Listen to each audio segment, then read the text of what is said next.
complete without the robe. Ooh, okay, so to start off this video, I thought it'd be fun to have some knockoff, like, jelly beans. I got off my mom of, like, the Harry Potter jelly beans. That might be fun, you know? Oh god, I'm gonna regret this so much. Okay, what fell out? Okay. This is either gonna be Tutti Frutti or Stinky Socks. Oh god, but I think this is a good idea. Joy! Joyous occasion! It's just Tutti Frutti. Oh my god. Thank you. That would have been so bad. Now I'm sort of tempted to like try another one. Nope. Nope, put it away.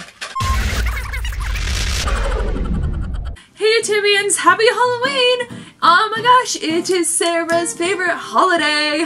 Ah! Oh my gosh, I could make a video, like, the length of a feature-length film, and, like, explain how much I love Halloween. I am that person that just goes nutso for Halloween. It's great. I love it. It is literally better than Christmas for me. Because I just have the excuse to just go walk around in costumes and get candy, and it's wonderful. Absolutely wonderful. But that is not why I'm here to talk with you today. I'm here to talk with you about cute boys, warts, blood, and many, many mistakes made in one little evening of my last Halloween. Okay, so let's lay the mood. So here I was, college freshman last year, and I was totally ready to just like hit up those Halloween parties, you know, the crazy ones you see in movies, or like, first one that comes to mind is Mean Girls, that's high school, but anyways, you know, I was ready for all of that. And I was like, oh, bring it on, I got this. But what Sarah failed to realize as a freshman is that not many freshmen at a private school, especially a non-denominational private school that like bans pretty much any partying at all, it's hard to find parties to even go to. It came to Halloween and I literally had nowhere to go and nothing to do. And so I hit up my best friend Lily, and so her RA just happened to walk by and he was like, oh my god, well why don't you guys do the Maddox Madhouse here tonight? And we're just like, what's that? And he's like, oh, it's one of those haunted houses that the freshmen put on. And he's like, we're looking for volunteers to play zombies still. And so Lily and I were like, well, we have nothing to do. Might as well. Who knows? This might end up being fun. We show up for it and we get sent to the top level. So we get gathered up in a group and the RA tells us, so we didn't ask the people on this floor for permission to use their rooms. And we were just like, wait. So you've had this planned, you were gonna do it for months, and you didn't get like pre-approved permission from everybody? And we're like, how is this gonna work if we can't use the rooms to bring all like the tour guided groups through the haunted house? Like, how is this even gonna work? And so his bright idea was, he pointed at Lily and me, and he was like, hey, you two are really cute. We were just like, okay. He's like, so I want you to go around to all of these guys' rooms and ask them to be able to use it because, you know, you're girls, they're gonna say yes. And we were just like, okay, sure. I guess, we'll see. So one door we knocked on and here's where the cute boy comes in. Let's call him Dylan. That's a nice name. Okay, let's call him Dylan. So we come up to a door and we knock on it and Dylan answers the door. And so obviously we introduced ourselves, we were explaining what was happening and like what we needed to use the room for. And you know, he was a pretty chill guy. He was like, yeah, sure, I guess let me just ask my roommates. He did and they were all okay, but they were like, finally someone's room we could use. And this part's a little fuzzy on the details because honestly it just happened so fast. But I don't know, for some reason we just started talking to him more. And I mean, I'm not gonna lie, he was cute, so of course I really wanted to talk to him more.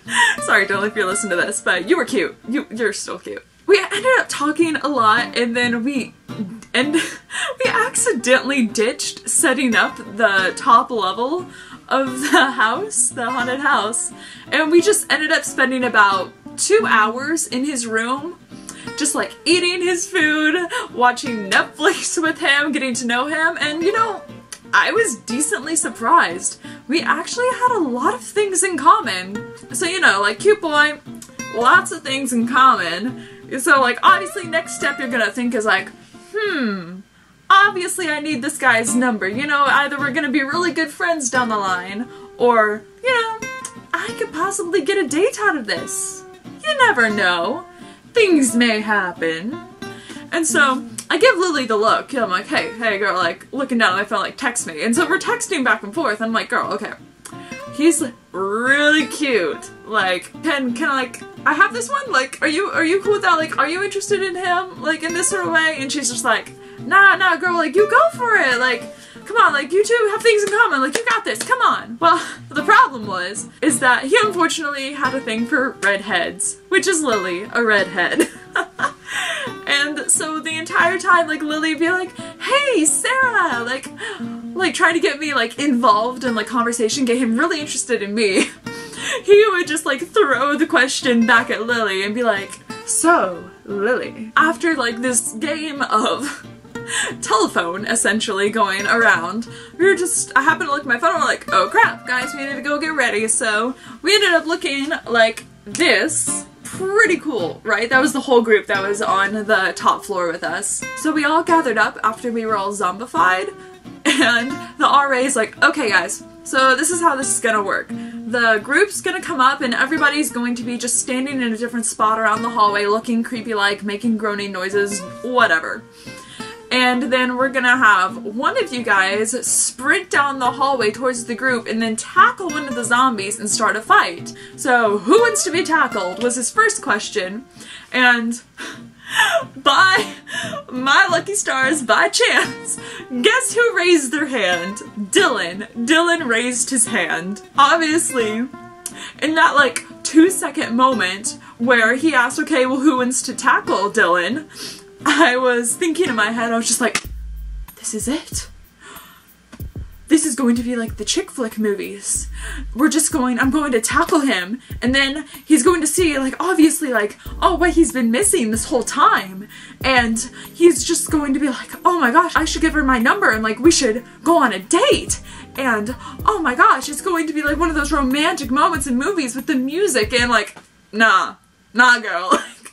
You cray if you think that's happening, Sarah. I don't know what I was thinking. I don't know why I thought this was a good idea. But you know, I raised my hand and I was like, I volunteer as tribute. That is where everything just really went south for me. So, first time I tackled him, went great, went smoothly. Pretty good, checked if I didn't hurt him, and I was like, yeah, cool, awesome. Second time I ran at him, went well. Third time, you know, I'm getting a little breathless because I've been, like, having to, like, sprint down the hallway and tackle him. Like, adrenaline's pumping through me. I'm just like, whoa, you know? So third time I tackle him, he's just like, hey, that was, like, a lot softer impact than last time. And, like, you seem like you're really tired. Do you, like, want me to run instead? So here's where I should have said no. Here's where I should have said no and just, like, gone with all those years of, like, soccer and tennis, like, with endurance and been like, no, I got this, come on. I should have done that. I didn't. Instead, I was like, yeah, Dylan, go ahead. Because in my head, I'm just like, oh, he's gonna tackle me to the ground. This is gonna be so romantic. No. Honey, no. This was the worst decision you could have possibly made. A little backing up here. Here's where warts come into the story. So, I had this unfortunate wart right here on my, like, elbow, like, right there. And I had never been able to go to a doctor and get it taken off just because I was always doing, like, soccer or tennis or, like, some sort of, like, theater, like, in school. And I was like, well, if I'm doing, like, performances and, like, games, I can't take this off because it's going to irritate, it's going to get infected, and that's just, like, a whole lot of hassle. I should have dealt with it. This is what happened. We got the signal. Dylan sprints down the hallway towards me. And I'm like, I'm ready, like, I'm ready for this. But instead of him tackling me, on the nice, like, smooth sheets we'd put down, like I had done previously for him. When he, like, tackled me, he ran into me like a football player, and of course, like, he was a lot stronger than me. And so instead of just, like, falling over like we had before, we ended up sliding across the ground a few feet. But instead of sliding on, like, the nice smooth tarp we had put down, we slid across the carpet.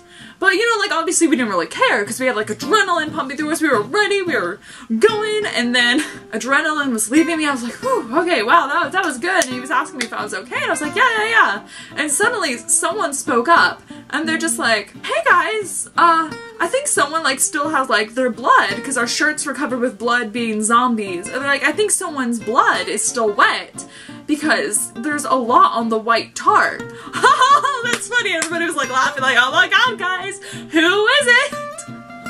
And then, like, that was when all the adrenaline just, like, whoosh, completely left me. And I suddenly, like, felt like this little poking in my elbow, and I was like, oh my gosh, guys, like, what is that? And I, like, reached down and it's wet. And I lift my hand off and I'm like, no, guys, it's me. It's me doing this. And so obviously Dylan felt so bad, and so quickly he, like, grabbed my arm and dragged me into his room. And so I was like, oh my gosh, this cute guy's gonna take care of me.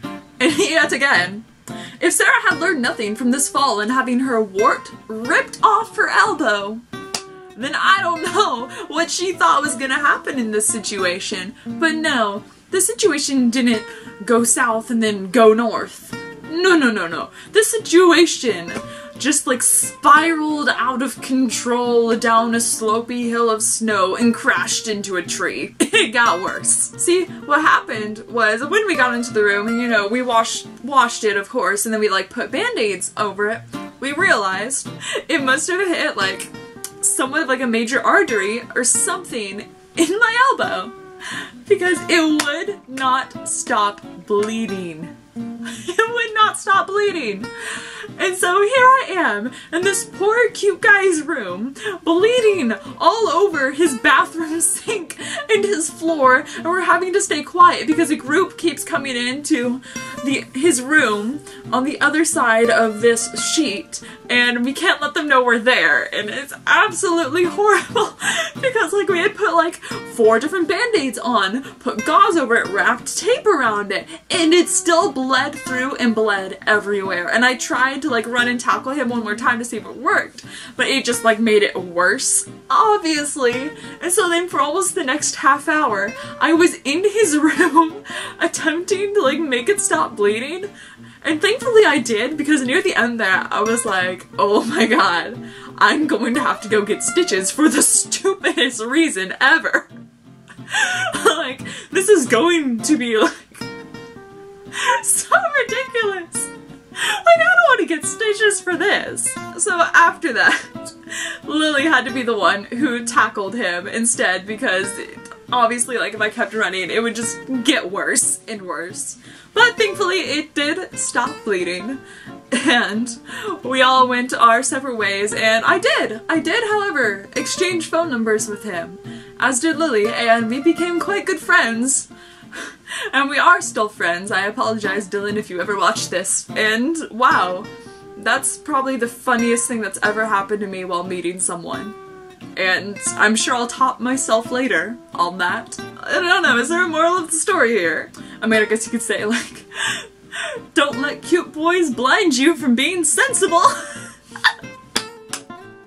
Because you see, if I had just told him, no, I'm just gonna keep tackling him, probably wouldn't have slid across the ground and torn the wart off, you know? Lesson learned! So, if you liked this story and would like to hear more about my strange and wacky life, then please hit subscribe below. I would absolutely appreciate it. And if you want to give me some little cheeky thumbs up then I would not mind that either. So if anybody else has stories that are absolutely ridiculous in this Halloween spirit, please put them below. I would love to hear them and know that I am not alone in this ridiculous universe that is my life, and yes. So, yeah, I make videos every Sunday, guys, so I hope to see you all later. Bye, guys. Happy Halloween!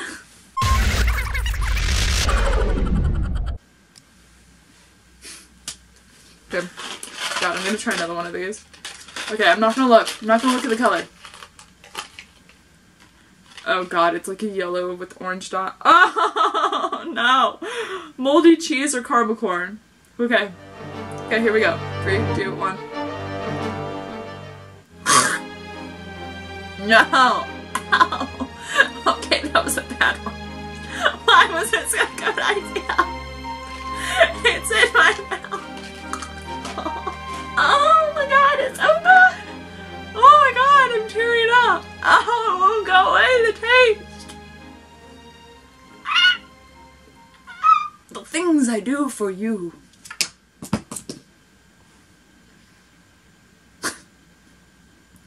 My life.